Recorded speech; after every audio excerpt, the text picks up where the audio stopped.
Olá, amigos do Canal Proibido. Espero que todos estejam bem. Inscreva-se no Canal Proibido e ative o sininho, porque as terças do terror estão chegando. Toda terça, histórias de gelar a alma.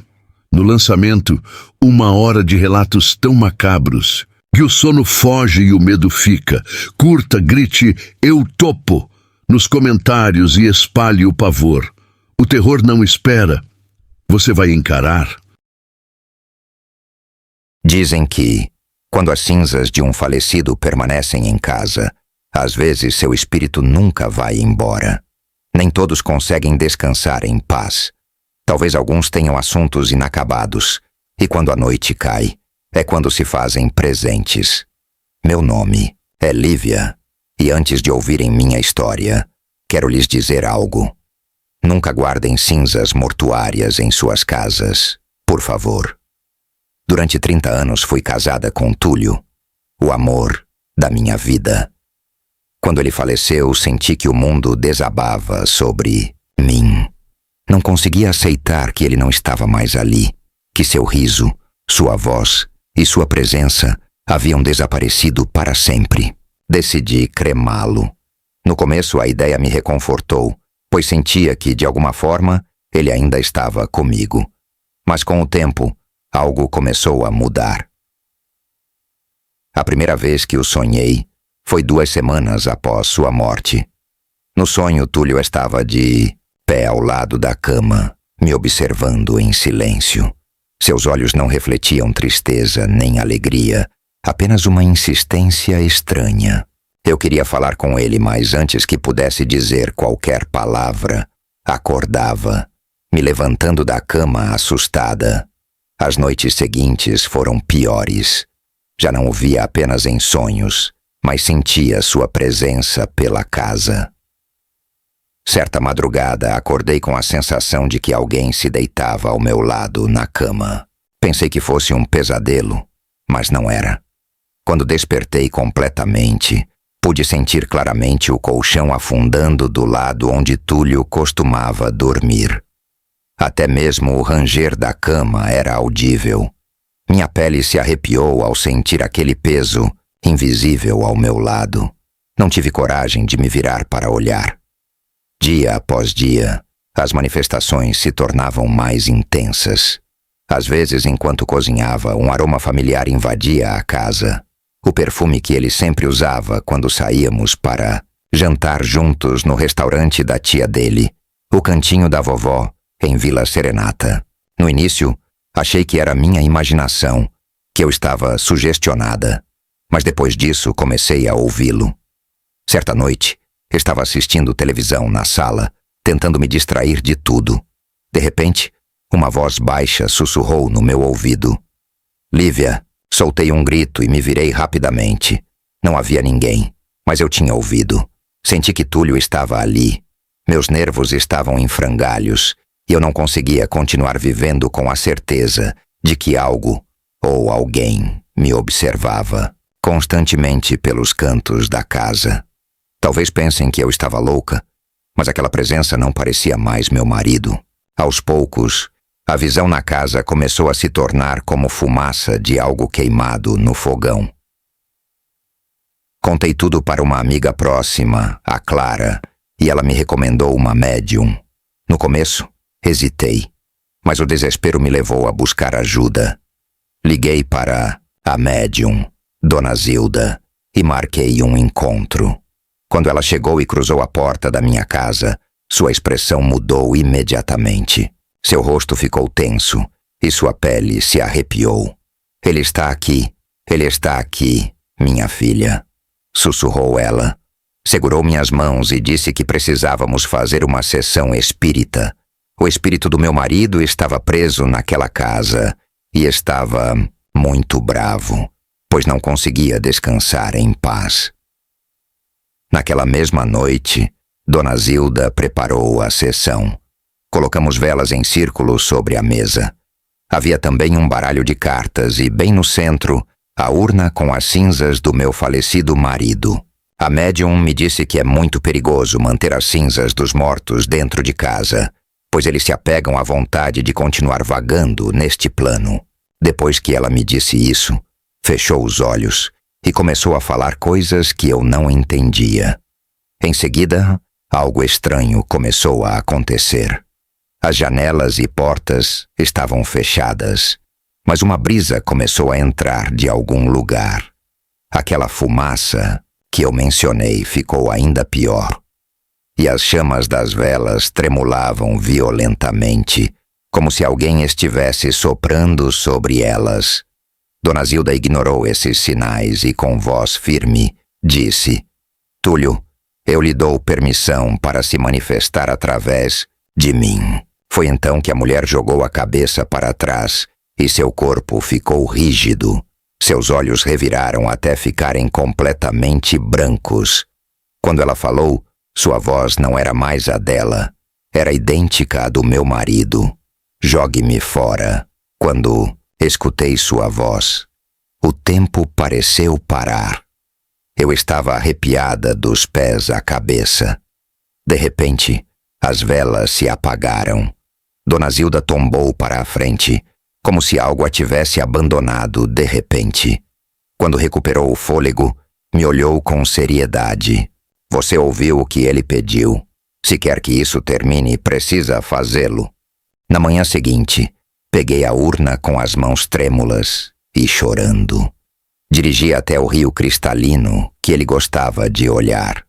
Aquela manhã ficou gravada na minha memória, pois depois de tanto calor, choveu e amanheceu muito frio. Chegando lá, podia ouvir o som da água correndo. Aproximei-me da margem do rio e naquele momento sussurrei: me desculpe, com lágrimas nos olhos. Abri a urna e deixei que suas cinzas se misturassem com a correnteza. Enquanto as cinzas desapareciam na água, senti um peso sair dos meus ombros. Desde aquele dia, nunca mais senti sua presença. Penso que, enfim, Túlio esteja descansando em paz. E eu, bem, aprendi a viver com sua ausência enquanto ainda permaneço neste plano. Meu pai sempre foi um homem sério, daqueles que não falam mais do que o necessário, e que quando contam algo é porque realmente aconteceu. A primeira vez que ele me contou o que aconteceu na floresta de Eldorado foi mais porque queria tirar isso do peito do que por qualquer outra razão. Apesar de ser um homem muito duro de sentimentos, há coisas que o quebraram, e essa experiência foi uma delas. Eu tinha 13 anos, e ele tinha acabado de voltar para casa depois de cruzar a floresta de Eldorado e passar 8 anos em Terra Nova. Quando vi meu pai, ele parecia diferente, como se tivesse deixado uma parte de si pelo caminho. Numa noite, enquanto a família jantava, meu pai estava segurando uma garrafa já pela metade, sob a fraca luz da cozinha. Naquele momento ele me disse: vou te contar algo que não irei repetir novamente, mas acho que é bom que você saiba, filho. Essa história é de quando ele migrou, há anos. Meu pai, que agora chamo de Otávio, conta que naquela época, um grupo de 20 pessoas saiu de Solária, o país de onde somos, em busca de uma vida melhor, devido ao governo que tanto nos oprime. Para isso, tinham que atravessar a floresta de Telmensit, Eldorado, um lugar que muitos definem como o Inferno Verde ou o Purgatório na Terra.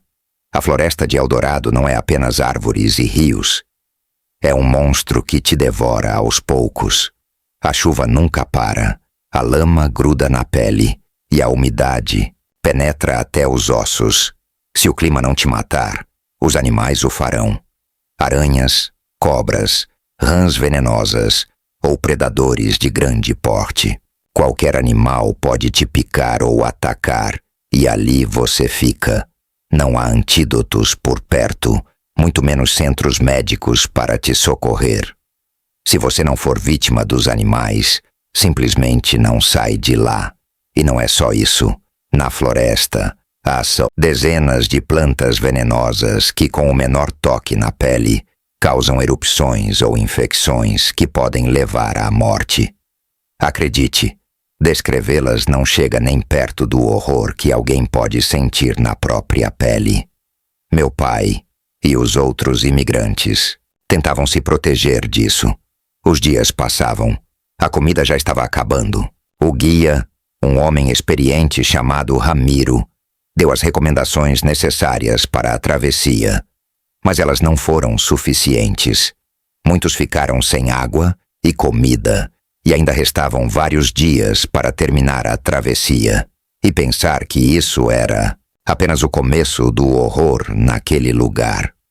Meu pai conta que, ao ficarem sem água potável, não tiveram outra escolha senão beber de riachos lamacentos. Alguns ficaram gravemente doentes, outros simplesmente ficaram para trás, pois não conseguiam mais continuar. Dos 20 que começaram a jornada, apenas 12 ainda estavam de pé. Por mais cruel que pareça, não havia muito a ser feito por aqueles que ficaram, pois parar para ajudá-los significaria condenar os outros à morte.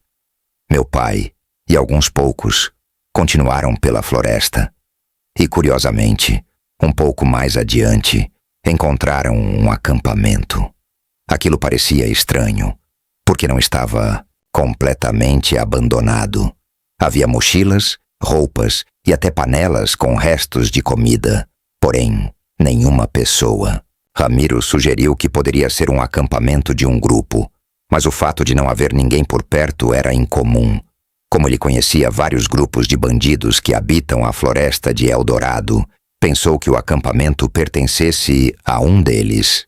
Mesmo assim, os poucos imigrantes que ainda estavam bem decidiram passar a noite ali. Estavam com fome, frio e precisavam descansar. Foi o maior erro que cometemos, meu pai me disse, e seus olhos se escureceram. Naquela primeira noite, tudo permaneceu calmo, mas por volta das 5 da manhã, encontraram as tendas reviradas como se alguém tivesse procurado algo no acampamento. Um dos imigrantes, um homem chamado Jonas, que viajava com sua esposa, jurou ter ouvido vozes no meio do mato. Pessoas falando baixo, mas ele não conseguiu identificar o que diziam. Ramiro perguntou a que horas ele ouviu aquilo, e Jonas respondeu que foi por volta da meia-noite. Isso deixou o guia com um péssimo pressentimento, pois, mesmo com o amanhecer, ninguém havia aparecido para reivindicar o acampamento. Foi então que ele entendeu que não estavam em um acampamento qualquer, mas sim em outro tipo de lugar. Ramiro ordenou que todos se levantassem e se preparassem para partir imediatamente. Enquanto se organizavam, meu pai percebeu que faltava uma mulher, Sofia. Sua mochila ainda estava lá, mas ela não. Procuraram ao redor com lanternas, mas tudo que encontraram foram pegadas na lama, como se ela tivesse caminhado sozinha na escuridão. Meu pai sentiu que o lugar estava diferente, como se a floresta os estivesse observando. Ramiro insistiu para que partissem, dizendo que, se Sofia sumiu, não havia mais nada a fazer. No entanto, meu pai e outro imigrante, o Pedro, pensaram que talvez ela tivesse ido ao banheiro um pouco mais longe. Decidiram procurá-la e a encontraram. Ela estava ajoelhada diante de uma árvore, com a cabeça abaixada, como se estivesse orando. Meu pai se aproximou e chamou seu nome, mas ela não respondeu. Ele tocou em seu ombro, tentando chamar sua atenção, mas ela não reagiu. Foi então que Pedro olhou para o rosto da mulher e viu algo horrível. Ela estava morta. Mas não só isso. Seus olhos tinham sido arrancados. Alguém os havia tirado e deixado apenas os buracos. Ao verem isso, meu pai e Pedro saíram correndo, voltaram ao guia e contaram o que tinham visto. Ramiro imediatamente soube que, sem querer, haviam invadido o acampamento de uma seita da floresta de Eldorado. Precisavam sair dali o mais rápido possível. Correram sem olhar para trás. Felizmente não houve mais mortes desse tipo no restante da travessia. mas a sensação de que a floresta os estava devorando, um a um, nunca os deixou. Meu pai e os outros imigrantes caminharam por dias sem descanso, sentindo constantemente que algo os seguia, que algo se movia silenciosamente entre as árvores. Quando finalmente chegaram à fronteira com Terra Nova, restavam apenas 9 dos 20 que começaram a jornada. Nunca souberam o que aconteceu naquele acampamento, nem para onde foram os que desapareceram. A única coisa que sabiam era que, na floresta, há coisas que não devem ser perturbadas. E eles, sem querer, perturbaram. Por favor, curta e se inscreva se você estiver gostando. Continuamos com uma história que tem passado de boca em boca entre os caminhoneiros que percorrem as estradas do sul de Valdorinha. Meu tio, meu pai e meu padrinho, que se dedicam a essa profissão, sempre me contaram a mesma história sobre um acontecimento estranho que ocorre por aqui, perto de Monte Claro. Há uma estrada muito longa que, ao final, tem uma curva difícil de enxergar, especialmente à noite. Dizem que, entre 3 e 4 da madrugada, é comum que apareça uma mulher pedindo carona. À primeira vista, parece uma pessoa normal, por isso muitos motoristas param para deixá-la subir. O bizarro é que depois de passar a segunda curva, a mulher desaparece sem deixar rastros. A crença popular diz que se você a vir e não parar para pegá-la, na curva seguinte, em vez de ela desaparecer, será você quem desaparecerá. Por essa razão, os caminhoneiros sempre alertam. Se você encontrar essa mulher, deve parar e dar-lhe carona para evitar um destino fatal. Na minha cabeça, isso era somente uma história de gente velha para assustar as crianças. Com o tempo, acabei me dedicando à mesma profissão. Embora tenha me formado na faculdade, sempre me interessei pelo que meu pai fazia, então acabei seguindo seus passos. Assim, um dia, enquanto fazia uma viagem para essa mesma região, vivi algo que jamais esquecerei. Era por volta das 4 da manhã, quando eu percorria a longa avenida que leva às curvas, sobre as quais tantas vezes me haviam falado. Lá fora, estava completamente escuro, com a estrada solitária e silenciosa. Foi então que vi uma senhora idosa na beira do caminho. Ela tinha pele branca, olhos muito escuros e, pelo que pude ver, usava um cachecol de lã feito à mão em volta do pescoço. Segurava uma bolsa também feita à mão, adornada com rosas coloridas. Sem pensar muito, engoli em seco, parei e abri a porta do caminhão.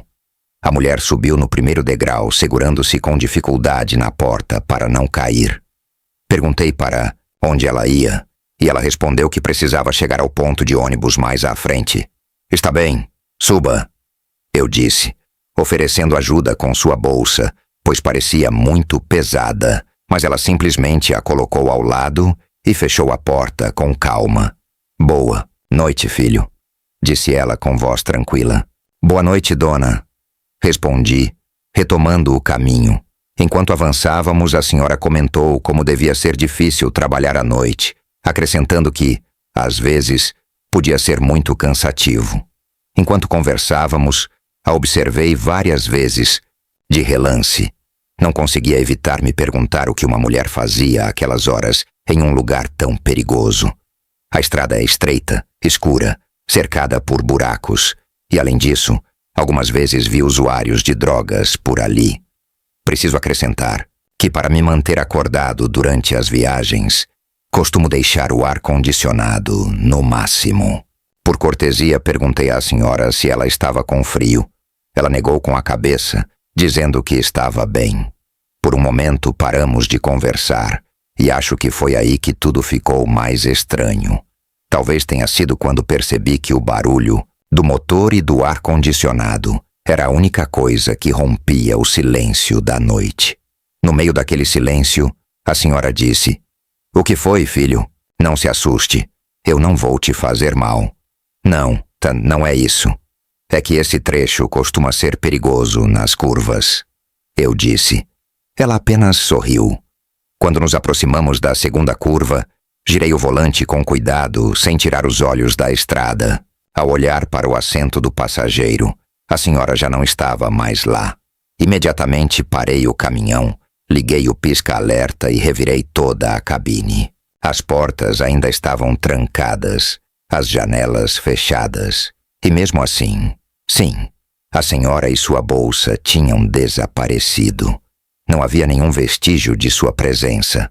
Ainda incrédulo, liguei para um colega, o Márcio, e pedi que verificasse as câmeras do caminhão, aquelas que a empresa instala. Contei a ele o que havia acontecido e depois de revisar, ele me confirmou que ninguém mais aparecia na gravação. Por um bom tempo, só mostrava eu mesmo falando sozinho.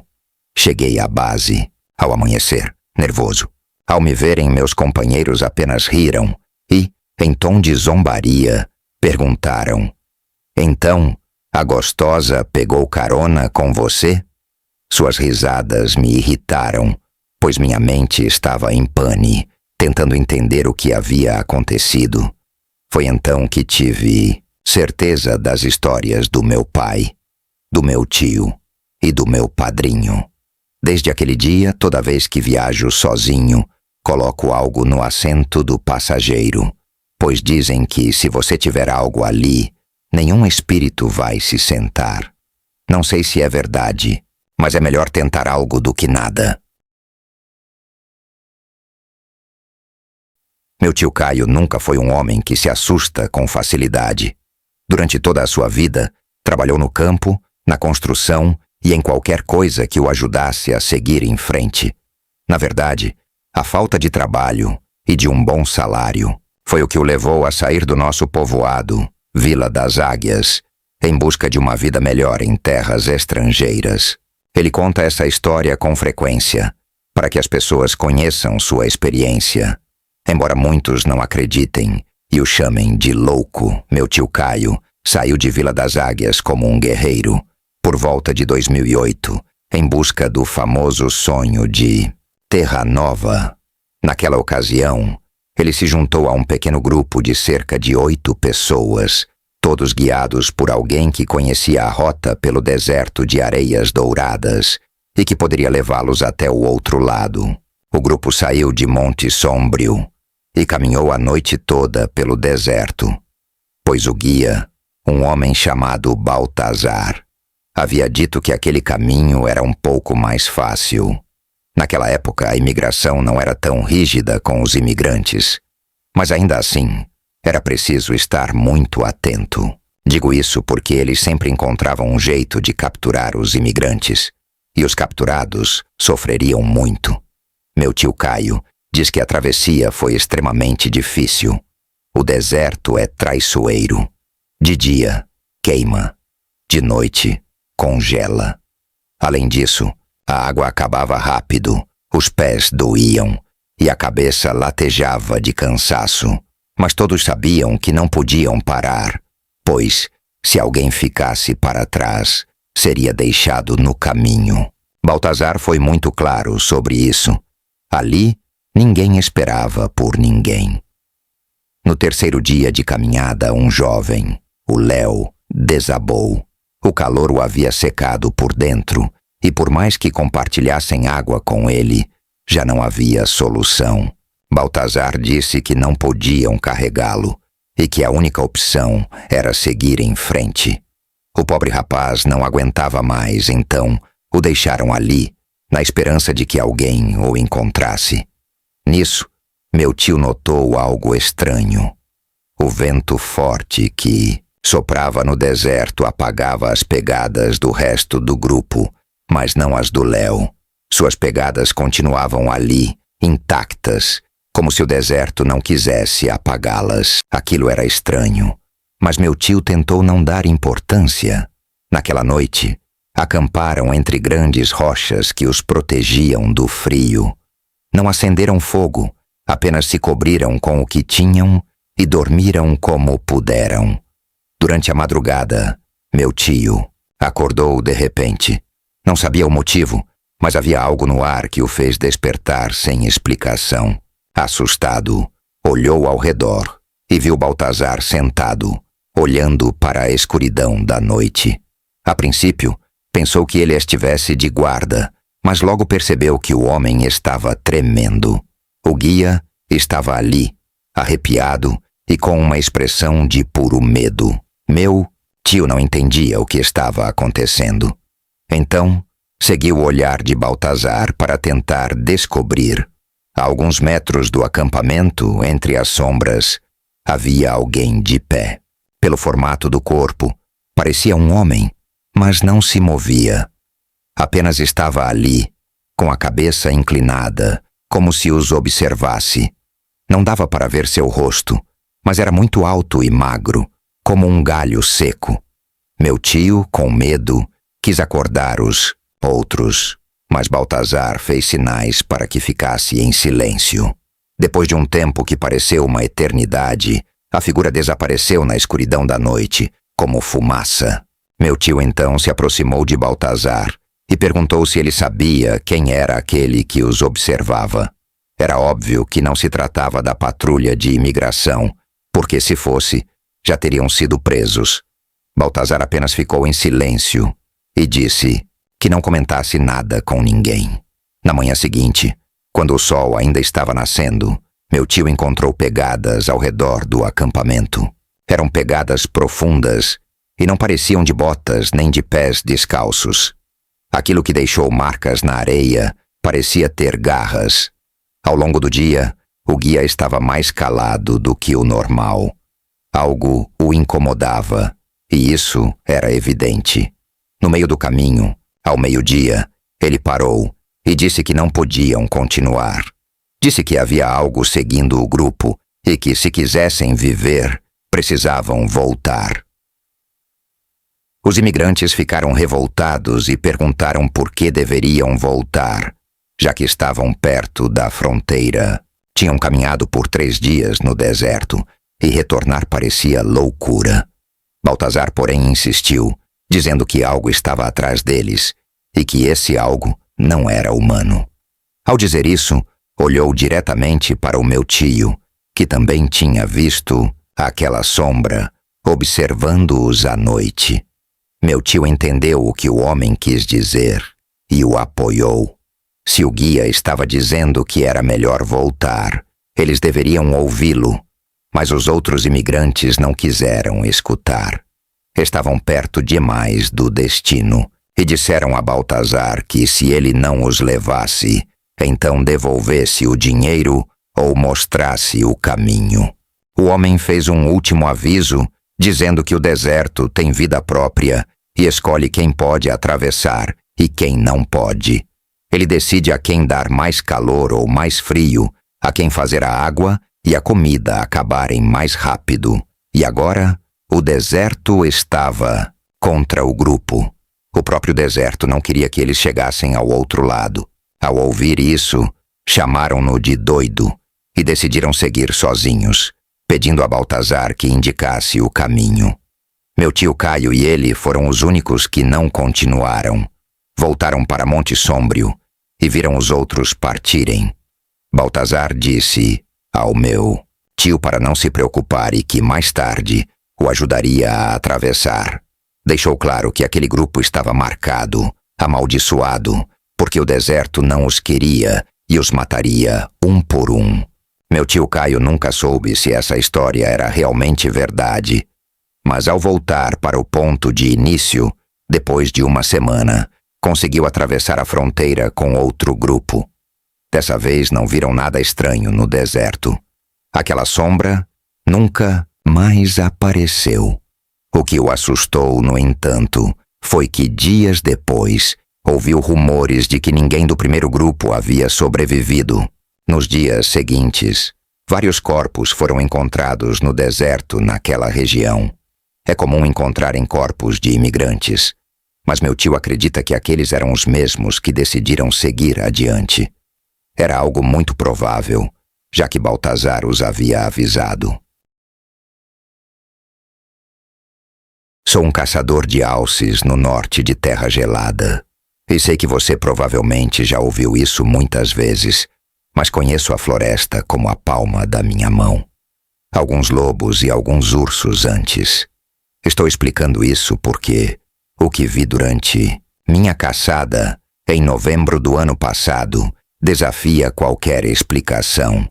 Desde então, não tenho dormido bem. Sempre preferi caçar sozinho. Há algo puro em ser autossuficiente, tomar todas as decisões por conta própria e experimentar a natureza, sem outras vozes para quebrar o encanto. Meu lugar habitual fica a cerca de 20 quilômetros ao norte de Vila do Gelo, no meio da floresta boreal, onde poucas pessoas vão, especialmente depois que a neve começa a cair. Segui um pequeno rebanho de alces pela neve fresca. Quando cheguei lá, montei meu acampamento perto do riacho congelado e entrei no ritmo da caça. O frio estava intenso, chegando a cerca de menos 20 graus à noite, mas eu estava preparado, com equipamento adequado e uma barraca bem isolada. Foi na quarta manhã que as coisas realmente mudaram. Acordei antes do amanhecer e caminhei cerca de 3 quilômetros do acampamento até um cume que dava vista para um pequeno vale, onde eu tinha visto pegadas de alce no dia anterior. Quando o sol nasceu completamente, tive uma boa visão da área. Foi então que notei um movimento em uma clareira abaixo. A princípio, achei que fosse algum tipo de animal ferido. Levantei meus binóculos para ver melhor, e o que vi ainda me arrepia até os ossos. Não era um animal, pelo menos não um comum. Era uma figura humanoide, mas errada em todos os sentidos possíveis. O que eu estava vendo era uma criatura completamente sem pelos, com uma pele tão pálida que quase se misturava com a neve ao redor, exceto por um leve tom acinzentado azulado. Ela se movia de quatro, mas não da maneira como um humano tentaria engatinhar. Seus membros dobravam, e ela navegava pela neve com uma eficiência perturbadora. Parecia um homem pálido e nu, que nem sequer sentia o frio cortante da neve. Fiquei congelado no lugar. A criatura se aproximou do que agora eu conseguia ver que era uma lebre da neve morta. Sem olhar ao redor, começou a devorá-la, rasgando a carne com as mãos e os dentes. A temperatura estava muito abaixo de 0, como mencionei, e ainda assim, essa criatura não mostrava sinais de desconforto. Sem tremores, sem vapor saindo da respiração, e não parecia nem mesmo sentir dormência. Por cerca de 15 minutos, observei essa coisa bizarra através dos binóculos. Felizmente, ela nunca olhou na minha direção, concentrando-se inteiramente na sua refeição. Quando terminou, simplesmente rastejou para longe, desaparecendo rapidamente na floresta densa. Desisti da caça naquele dia e voltei para o acampamento. Minha mente girava com pensamentos. Que tipo de homem enlouquecido e psicótico está por aqui, se matando no frio? Talvez fosse alguém com um transtorno mental que, de alguma forma, tivesse sobrevivido ali, mas sem roupas, rastejando no frio congelante. Isso não fazia sentido. No fundo, eu sabia que algo estava errado e que nenhum humano se movia daquela forma. Pensei em arrumar tudo e ir para casa, mas meu tempo livre era raro e eu planejava essa caçada há meses. Pensei, com certeza nada pode acontecer comigo, certo? Eu vi aquela coisa de longe. Todos aqueles vídeos do YouTube de pessoas encontrando ou vendo coisas sempre são à distância. Naquela noite, dentro da minha barraca, qualquer estalo de um galho lá fora me fazia saltar. Mantive meu rifle carregado ao lado do saco de dormir e no dia seguinte fiz questão de ficar mais perto do acampamento. Queria aproveitar minha caça, mas ainda assim, não estava disposto a ir muito longe. Fiquei feliz quando consegui abater um alce no início da tarde, a cerca de 800 metros da minha barraca. Limpar o animal demorou mais do que eu esperava, e o crepúsculo já estava chegando quando terminei. Voltei ao acampamento enquanto o sol se punha, com a mente ocupada em como transportaria a carne de alce na manhã seguinte. Quando me aproximei do acampamento, Notei que a aba da entrada da minha barraca estava aberta, mas eu me lembrava de tê-la fechado naquela manhã. Levantei meu rifle e chamei, pensando que talvez outro caçador tivesse tropeçado no meu acampamento. Ninguém me respondeu. Aproximei-me mais, examinando a área, e então eu vi, saindo da minha barraca, rastejando de cabeça para baixo sobre 4 membros, saía a mesma coisa que eu tinha visto no dia anterior. Mesmo na luz fraca, consegui ver seus traços claramente. Seu rosto era quase humano, mais selvagem e mais bestial. Nossos olhos se encontraram e aquilo me encarou. Reconheceu em mim outro ser pensante e eu fiz o mesmo. Naquele momento, soube que o que eu estava vendo era algo sobrenatural. Sua boca se abriu e eu vi o brilho daqueles dentes brancos. Então disparei um tiro. Acho que nem estava pensando naquele momento. Foi puro reflexo e pânico. Vi a criatura se encolher, mas ela não fugiu imediatamente. Em vez disso, continuou a me encarar por vários segundos. Finalmente rastejou para trás, com aquele mesmo movimento perturbador, semelhante a uma aranha, e desapareceu na vegetação. Corri para minha barraca rapidamente, imaginando o que ela tinha feito com minhas coisas. Mas tudo estava exatamente como eu havia deixado. Bom, exceto pelo meu saco de dormir. Ele tinha sido descompactado e aparentemente aberto, como se estivesse preparado para alguém. Agora, como aquilo sabia fazer isso? Arrumei tudo imediatamente, abandonando parte do meu equipamento na pressa. Caminhei a noite inteira para chegar ao meu caminhão, usando minha lanterna e a luz da lua cheia. Não parei sequer uma vez, pois, sempre que sentia um pouco de cansaço, a imagem daquela coisa voltava à minha mente, e eu me sentia subitamente mais motivado. Até hoje tento racionalizar o que vi, e acho que pode ser 2 coisas. Uma pessoa, com algum tipo de condição severa, ou algo sobrenatural. Com sobrenatural, quero dizer alguma criatura que não deveria estar nesta dimensão. Pesquisei sobre lendas de todos os países, mas, pelo que li, nada se encaixa. Quem sabe o que era aquilo? Minha família tem um Volvo 2012 todo acabado, que está literalmente em suas últimas.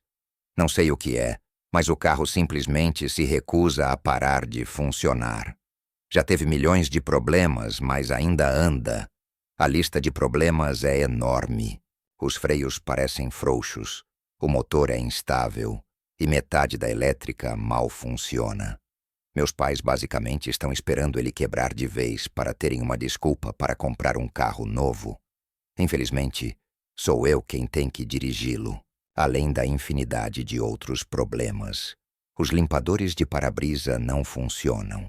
Então dirigir na chuva é praticamente uma sentença de morte.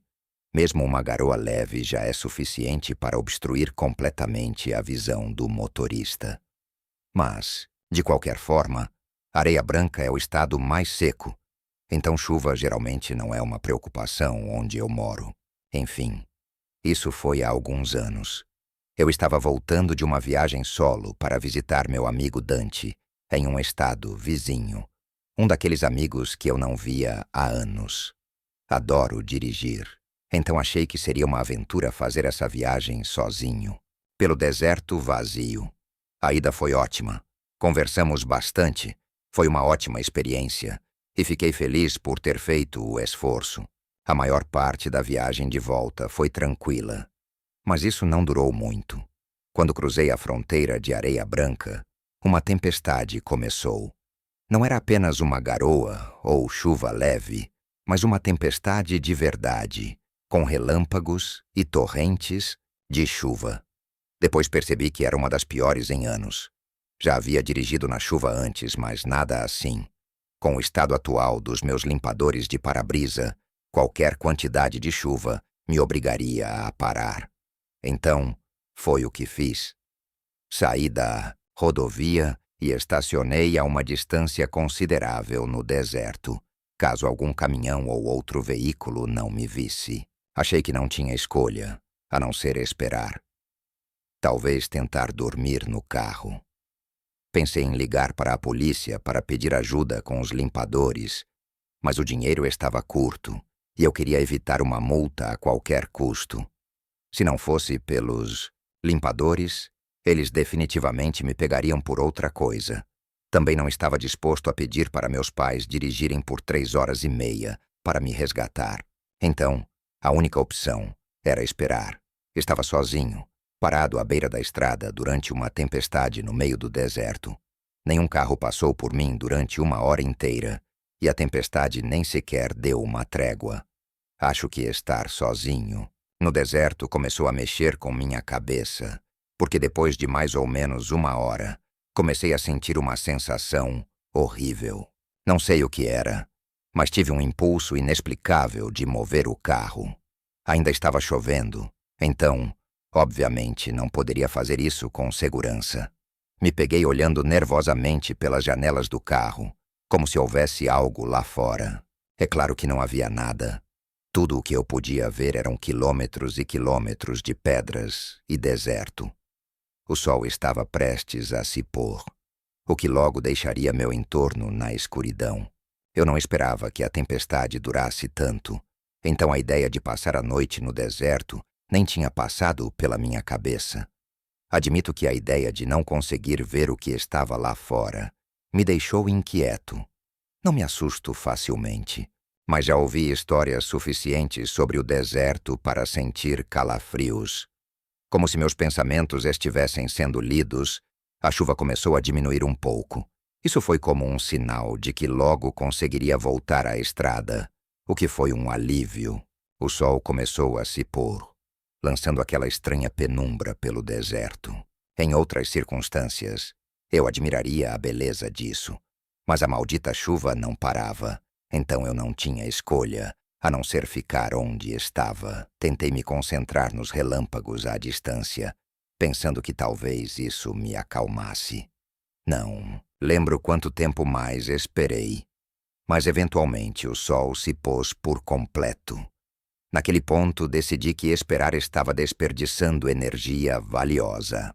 Seria melhor tentar dormir um pouco. Justo quando estava prestes a fechar os olhos, vi flashes ao longe. Desta vez, não era relâmpago, mas sim explosões de luz branca brilhante cortando a escuridão. Pareciam saltar, como se viessem de vários lugares. Era assustador demais. Observei por mais alguns minutos até perceber que estavam se aproximando. Eles literalmente estavam vindo na minha direção. Minhas mãos começaram a suar.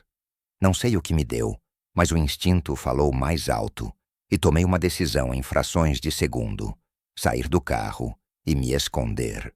Peguei meu celular, saí rapidamente e corri para me esconder atrás da formação rochosa mais próxima.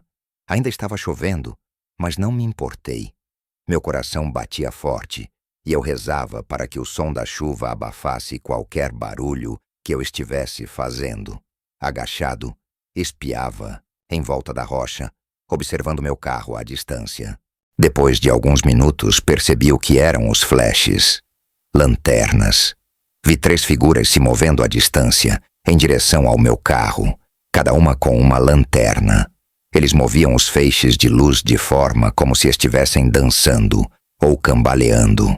Estou dizendo, era algo anormal. Circularam meu carro como se estivessem procurando algo ou alguém, e o jeito como balançavam as lanternas parecia que estavam sob efeito de alguma coisa. Estreitei os olhos, tentando ver mais detalhes, mas estava escuro demais, sem aviso. Um deles disparou um tiro para o céu. Pulei, totalmente pego de surpresa, e mordi minha língua com tanta força que a cortei.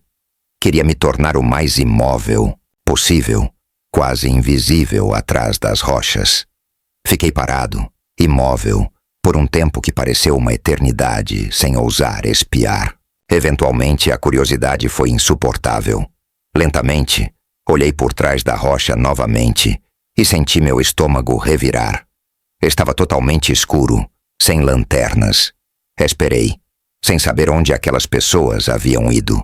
E então, do nada, as luzes estavam de volta, piscando em torno do meu carro de novo, como se estivessem me provocando. Sabia que não podia ficar ali a noite toda.